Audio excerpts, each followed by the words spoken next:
Name के साथ में क्या हो तो प्रेम भी होना चाहिए, भाव भी होना चाहिए।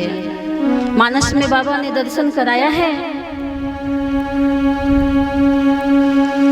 नेम प्रेम संग कर कर देखा, नेम प्रेम कर कर देखा, अरे नेम प्रेम संग कर कर देखा, नेम प्रेम कर कर देखा, अभी चल हृदय भगत कर रेखा, कभी चलम दया भगत कर लेना, अभी चल हृदय भगत कर रेखा, अभी चल हृदय भगत कर रेखा। तो नेम और प्रेम ये दोनों होने चाहिए। विधि विधान भी हम करें, नेम भी करें और भाव प्रेम ये भी होने चाहिए। अहमता का भाव न रहे, पुरुषार्थ का ज्ञान न रहे कि मैं ये कर रहा हूँ। यदि हम कोई चीज अर्पण करते हैं, दान देते हैं, तो दान के साथ में मैं नहीं होना चाहिए। आप मैं का ही दान पहले कर दीजिए अपने जीवन में, तब और वस्तुओं का दान करिए। यदि दान ही जीवन में करना है, परित्याग ही कुछ करना है अपने जीवन में, तो पहले मैं का दान करिए,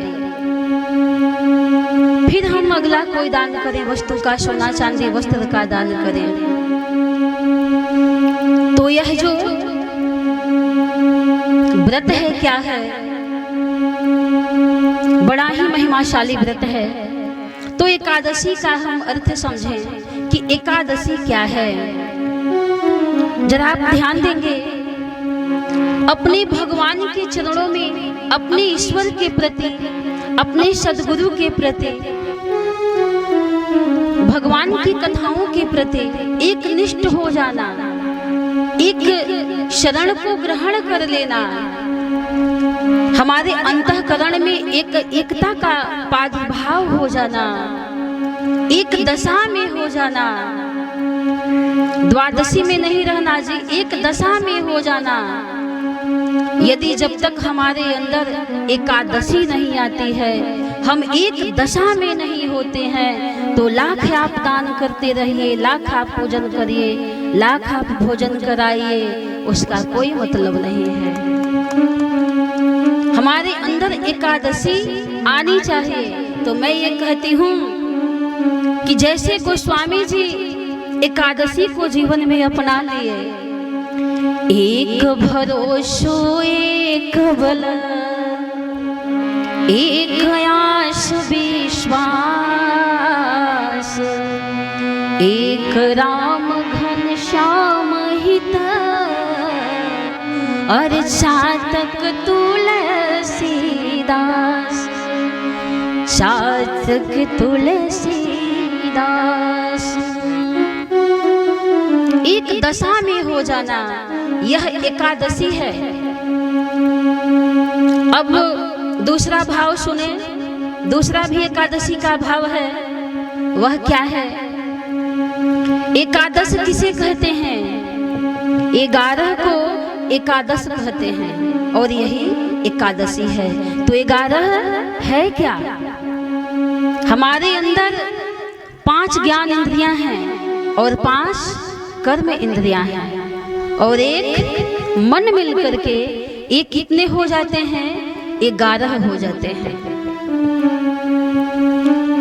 तो सचमुच में यदि हमारा नियंत्रण अपने 5 ज्ञान इंद्रियों पर है, 5 कर्म इंद्रियों पर है और मन पर है, तो सचमुच में हमारी एकादशी परिपूर्ण हो जाती है। एकादशी का व्रत करना सफल हो जाता है। और जब तक यह जीवन में नहीं है एकादशी, तब तक व्रत करना केवल एक श्रम मात्र है, केवल परिश्रम करते हैं। व्रत का मतलब क्या होता है जी? केवल हम उपवास कर लिए दिन भर रोटी चावल का त्याग कर दिए, हो गया व्रत? नहीं। व्रत का आप अर्थ समझें कि व्रत कहते किसे हैं। ये नहीं कि व्रत किए हैं, दिन भर हम किसी की निंदा कर रहे हैं, किसी की चुगली कर रहे हैं, वैसे को हम व्रत कहेंगे? आप अपने उदर को जला करके भी, तपस्या करके भी, भूखे रह करके भी आप व्रत की श्रेणी में नहीं हैं। व्रत किए हैं और खूब घर में महाभारत मचाए हुए हैं, पड़ोसी से खूब लड़ रहे हैं, तो क्या ये व्रत है? व्रत नहीं है। सास पतोह में खूब महाभारत छिड़ा हुआ है, ऐसा व्रत नहीं होता है। तो व्रत है क्या? उपवास भी हम कहते हैं व्रत को। व्रत मतलब संकल्प होता है, दृढ़ निश्चय होता है, दृढ़ प्रतिज्ञा होती है कि आज हमने व्रत को धारण किया है, संकल्प को धारण किया है, दृढ़ निश्चयता आ जाए हमारे अंदर, यही तो व्रत है। उपवास, उपवास भी कहते हैं उसे। तो उप मतलब क्या होता है? निकट, और वास माने वास करना। अरे उस दिन, उपवास के दिन जो करता है वह परमात्मा के निकट वास होता है, कि जो परमात्मा के निकट पहुंच जाए। तो हम पेट जला रहे हैं और लड़ाई करेंगे तो भगवान के पास पहुंचेंगे? नहीं। मैं तो कहती हूँ कि आप भोजन करके भी यदि भगवान का भजन करते हैं तो वह सबसे बड़ा व्रत है और उपवास है। तो सचमुच में यदि यह एकादशी हमारे जीवन में आ जाती है तभी एकादशी की सफलता है, नहीं तो व्रत करना निरर्थक है, केवल श्रम मात्र है। और अपने जीवन में जब तक हम एकादशी में नहीं आएंगे कुछ मिलने वाला नहीं है। देखिए, आप मानस को पढ़कर देखिए, जितने भी पात्र हैं अपने चरित्र से, अपने व्यवहार से उपदेश देते हैं, संदेश देते हैं। मानस की जितनी भी कथाएं हैं, पात्र हैं, क्या है? ये शिक्षा देने वाले हैं, उपदेश देने वाले हैं, ज्ञान देने वाले हैं। आप कहेंगे कि मानस में वो प्रमाण कहाँ है? चलिए हम बालकांड में चलते हैं, जहां देश देश की भूपति नाना आए हुए थे। वो धनुष प्रसंग महाराज श्री जनक जी के यज्ञ का वह प्रसंग है, धनुष यज्ञ का, कि जब भगवान राम धनुष को उठाने के लिए चलते हैं, तोड़ने के लिए चलते हैं, तो श्री जानकी जी के मन की स्थिति तो देखिए, इनकी दशा कैसी हो रही है। श्री जानकी जी एक दशा में नहीं रह पाई जी, बहुदशा में हो जाते हैं। अपने चरित्र से ये शिक्षा दे रही है माता जी, बहुदशा में हो गई उस समय। बाबा मानस में इंगित करते हैं, इशारा करते हैं कि मन ही मन मनावय कुलानी, मन ही मन मनावय कुलानी, मन ही मन मनावय कुलानी, मन ही मन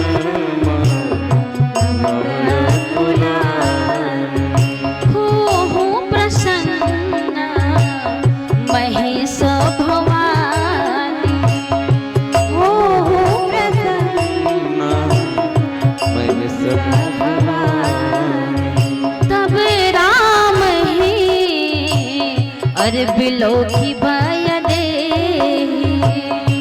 तब राम ही बिलो की भय दे, सभय हृदय बिना वति जेहिते,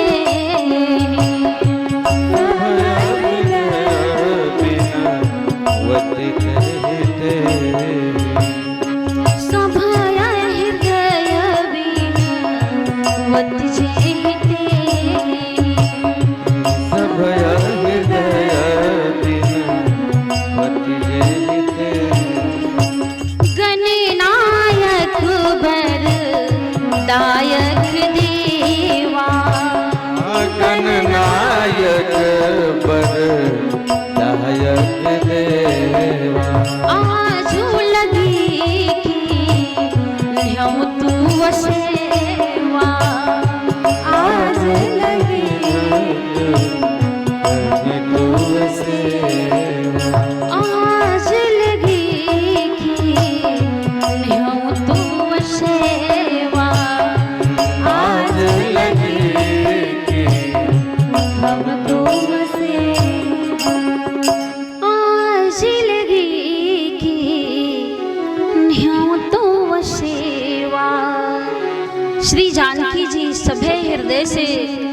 सभी देवताओं को पुकारने लगी। ज्यों ही भगवान श्री रामचंद्र जी धनुष को उठाने के लिए आगे बढ़ते हैं तो माँ के हृदय की जो स्थिति है वह विचित्र सी हो जाती है। यह एक दशा में नहीं रह पाती हैं। कौन? श्री जानकी जी बहुदशा में हो जाती हैं जी। सबको मनाने लगती हैं। ज्यों ही शंकर भगवान को पुकारते हैं, ज्यों ही वो चलते हैं कि मैं जाकर जानकी की सहायता करूं, तो फिर ये गणेश भगवान को पुकारने लगती हैं। तो शिव जी देखिए, जरा आप ध्यान देंगे इन प्रसंगों पर। ज्यों ही और देवताओं को ये बुलाने लगती हैं, भगवान शिव को बुलाती हैं, तो गणेश भगवान वहीं रुक जाते हैं। जिसको जिसको ये पुकारती गई, गणनायक वरदायक देवा, आज लगी किन्हीं तू सेवा, हो प्रसन्न महेश भवानी। जब एक को पुकारती हैं जानकी जी, भगवान शिव को पुकारी, फिर उन पर ये रह नहीं पाई, उन पर इन्हें विश्वास नहीं हुआ कि शायद आ पाएंगे। प्यारे बंधुओं, सबसे बड़ी चीज क्या है? विश्वास ही तो है। यदि हमारा विश्वास यदि एक जगह नहीं होगा तो सहायता मिलने वाले नहीं है। कहा गया है कि बिनु विश्वास भगति नहीं, तेहि बिनु द्रवहि न राम। बिना विश्वास का हम कहते हैं कि हम बहुत विश्वास करते हैं भगवान पे, विश्वास तो करते हैं, लेकिन हम दृढ़ विश्वास नहीं कर पाते हैं। तो ये जीवन को बुलाने लगे, शंकर भगवान रुक जाते हैं। फिर जब गणेश भगवान को बुलाए, गणेश भगवान तैयार हुए चलने के लिए, फिर किसी और देवता को बुला दिया।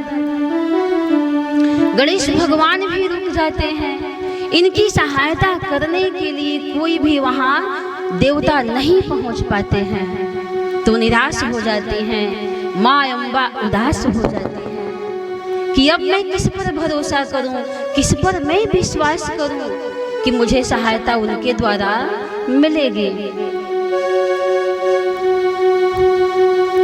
जैसे आप अपने समाज में ही देखें, आप जब किसी को बुलाते हैं अपने यहाँ शादी विवाह में, वही व्यक्ति आता है, बिना बुलाए कोई नहीं आता है।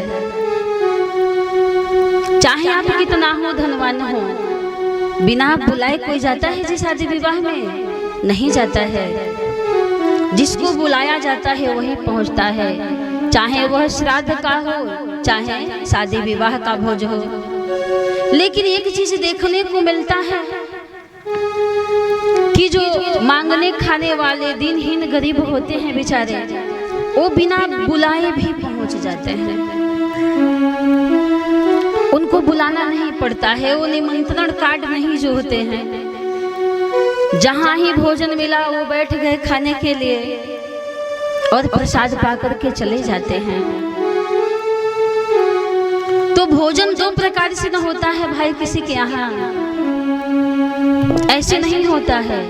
या तो व्यक्ति, ध्यान देंगे, या तो व्यक्ति विपत्ति का मारा होता है, तब किसी के यहाँ बिना बुलाए भी पहुंच जाता है। जैसे दिनहीन गरीब मांगने खाने वाले पहुंच जाते हैं, और नहीं तो फिर प्रेम निमंत्रण। बड़ी सुंदर कथा आती है श्रीमद् भागवत में। दुर्योधन ने योगेश्वर श्याम सुंदर श्री कृष्ण भगवान को निमंत्रण दिया भोजन करने के लिए कि आज आपको आना है भोजन करने के लिए। ये भक्त का भाव देखिए और भगवान का भाव देखिए। निमंत्रण मिला कृष्ण भगवान को, कहां से? दुर्योधन के राज दरबार से। और एक प्रेम भी निमंत्रण और आया था, कहां से? विदुर जी के घर से। तो भगवान को तो इतना जरूर समझ है कि कौन प्रेम से बुला रहा है और कौन प्रदर्शन का भाव लेकर के बैठा हुआ है कि आज कृष्ण आएंगे तो मैं उन्हें 56 प्रकार का भोग खिलाऊंगा। तो क्या आप भगवान को भोग से खरीद सकते हैं? फूल चढ़ाकर खरीद सकते हैं? क्विंटलों फूल चढ़ाइए, किंटलों मीठा लड्डू चढ़ाइए, क्या आप मना सकते हैं? अरे प्रभु तो भाव के भूखे हैं, भाव अवश्य भगवान बिना भाव के नहीं मिलते हैं। तो कहा गया है कि दो विध भोजन कीजिए राजा, अब विपत्ति पड़े या प्रीत। जब जाकर के दुर्योधन के यहाँ भगवान कृष्ण भोजन कर लेते हैं तो दुर्योधन उलाहना देता है कि किस माने में विदुर हमसे कुलवान है, कुलीन है, ऊंचे कुल खानदान का है, बड़ा धनवान है, जो आपने मेरे यहाँ भोजन नहीं किया और विदुर के यहाँ आपने भोग लगाया। मोते विदुर कहाँ है नेको, आ जाके रुचि सो भोजन किन्हो। हे केशव कहियत सुत दासी को, दासी के पुत्र के यहाँ आपने भोजन कर लिया, अपने मान सम्मान का भी आपने परवाह नहीं किया। कहियत सुत दासी को। योगेश्वर भगवान श्री कृष्ण ने कहा, ऐ दुर्योधन, किसी के यहाँ भोजन तो दो प्रकार से की जाती है, दो विध भोजन कीजिए राजा, अब विपत्ति पड़े या प्रीत, तो ही प्रीत न मोहि आपदा, तो ही प्रीत न मोहि आपदा, यही बड़ी विपरीत। हे दुर्योधन बताओ फिर भोजन हो तो हो कैसे हो? क्या भोजन हो सकते हैं? नहीं हो सकते हैं। तो बड़ा सुंदर पद आता है कि भगवान तो भाव के बस में है, प्रेम के बस में है, क्या कोई उन्हें खिला करके बस में कर सकता है? अरे प्रेम हो तो इंसान क्या जी, भगवान भी बस में हो सकते हैं। यशोदा मैया कृष्ण भगवान को ओखल में बांध देते हैं, उस ब्रह्म को, परमात्मा को, ईश्वर को वह रस्सी में बंध जाते हैं। क्या कोई है रस्सी में बांधने वाला? वह अपार महिमाशाली भगवान अत्यंत बलशाली, क्या आप बल से बांध सकते हैं? नहीं, बल से नहीं बांध सकते हैं, प्रेम से वह परमात्मा बनता है। एक भक्त था, क्या कहो भाव तो अनेकों आ रहे हैं, जो कहा जाता है कि ज्यों केले के पात में पात पात में पात, आत्यों व्यासन के बात में बात बात में बात। एक भक्त था, भगवान की बैठ करके वह पूजा कर रहा था, बहुत ही वह प्रभावशाली भक्त था। भगवान उसकी भक्ति से प्रसन्न हुए, दर्शन दिए, सामने आए भगवान। तो भक्त ने सोचा कि मैं भगवान का अब हाथ पकड़ लूं, अब इनको जाने नहीं दूंगा, सोचता है भक्त। तो भगवान भाई दर्शन दिए, बोले अब मुझे जाने दो, और भी मेरे भक्त हैं, सब भक्तों पर मैं अपना नजर घुमाता रहता हूँ, एक तुम ही थोड़ी ना हो। सब भगतन ऊपर भगवान के नजरिया घुमेला, सब भगतन ऊपर भगवान के नजरिया घुमेला। तो मैं कैसे तेरे बस में बंध करके मैं तुम्हारे पास बैठा रहूं? भगवान भागने लगे हाथ छुड़ा करके। भक्त जबरदस्ती पकड़ना चाहा, भगवान चले गए।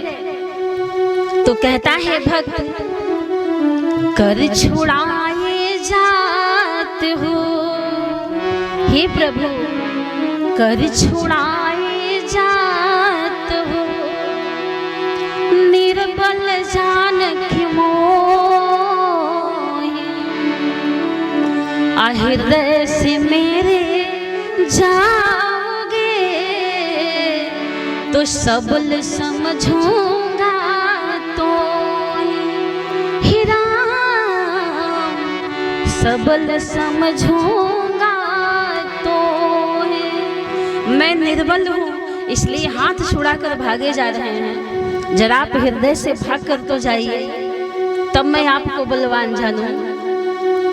तो भगवान भाव के भूखे हैं, भाव के बस में रहते हैं। हरि की प्रभु जी रिझिला रिझाई लाटवन गुण से, प्रभु जी रिझिला रिझाई कवन गुण से प्रभु जी रिझिला।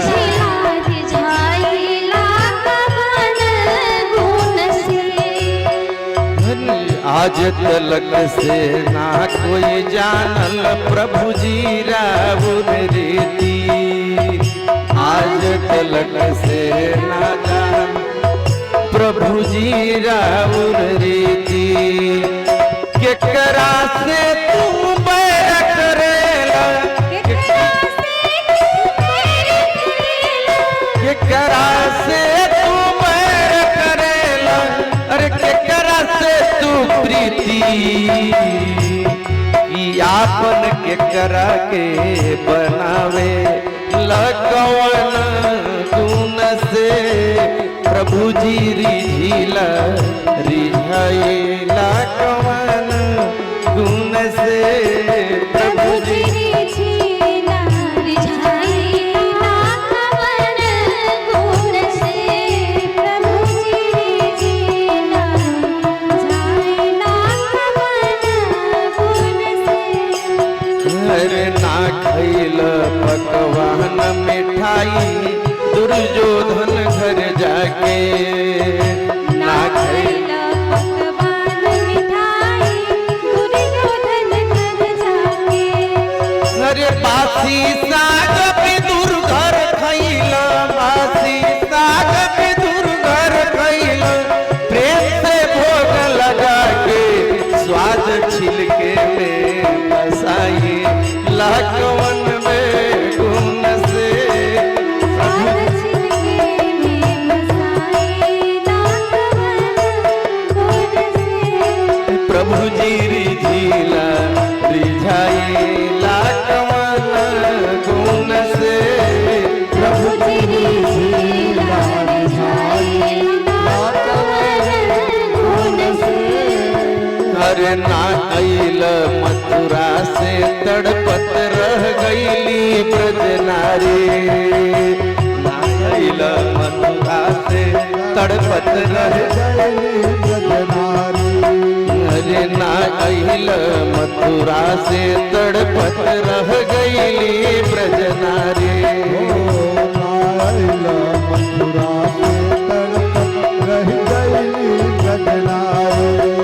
अरे बिन पनही के दौड़ल अइला। बिन पनही के दौड़ल अइला। द्रौपदी जब पुकारी साड़ी ककरा के बढ़ावेला। अरे कवन गुण से साड़ी ककरा के बढ़ावेला। गुण से प्रभु जी रिझिला। रिझावेला कवन गुण से प्रभु जी रिझिला।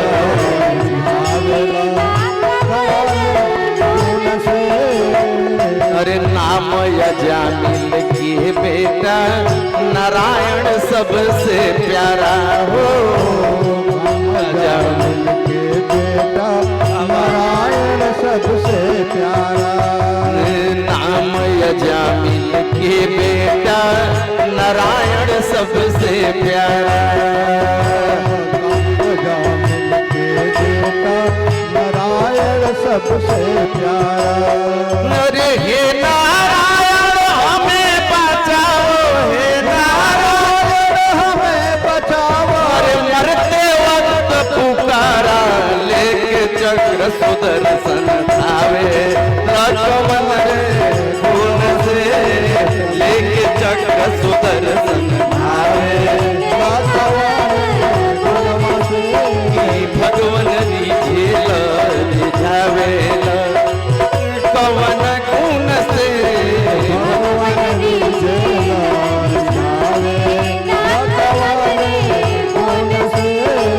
प्रभु जी रिझिला।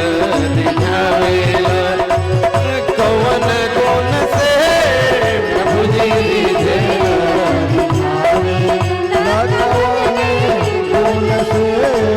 मेरी आज तलक से केहू न जानल प्रभु जी राउर रीति। आज तलक से केहू न जानल प्रभु जी राउर रीति। अरे केकरा से तू बैर करेला, केकरा से तू प्रीति, केकरा से तू बैर करेला, केकरा से तू प्रीति। कि आपन केकरा के बनावेला, आपन केकरा के बनावेला, अरे कवाना गुण से कि प्रभु जी रिझेल, कवाना गुण से प्रभु जी रिझेल, कवाना गुण से सब कीजिए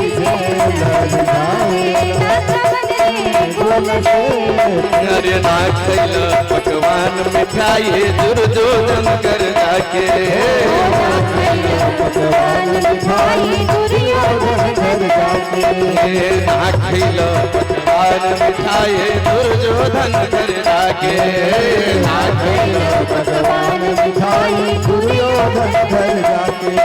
अरे भाती साग विदुर घर खैला, भाती साग विदुर घर खैला, अरे प्रेम से भोग लगा के साथ छिलके में बसावे, गुण से प्रभु जी रिझावे, गुण से प्रभु जी रिझावे, गुण से प्रभु जी रिझावे।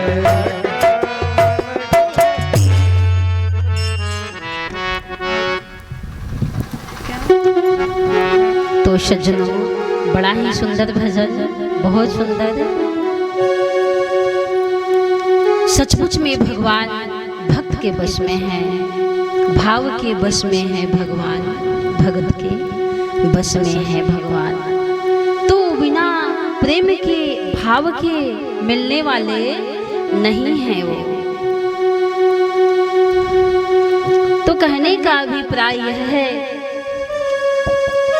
कि यदि किसी को प्रेम से बुलाया जाए तब वह आपके यहाँ आता है, नहीं तो फिर विपत्ति में व्यक्ति आता है।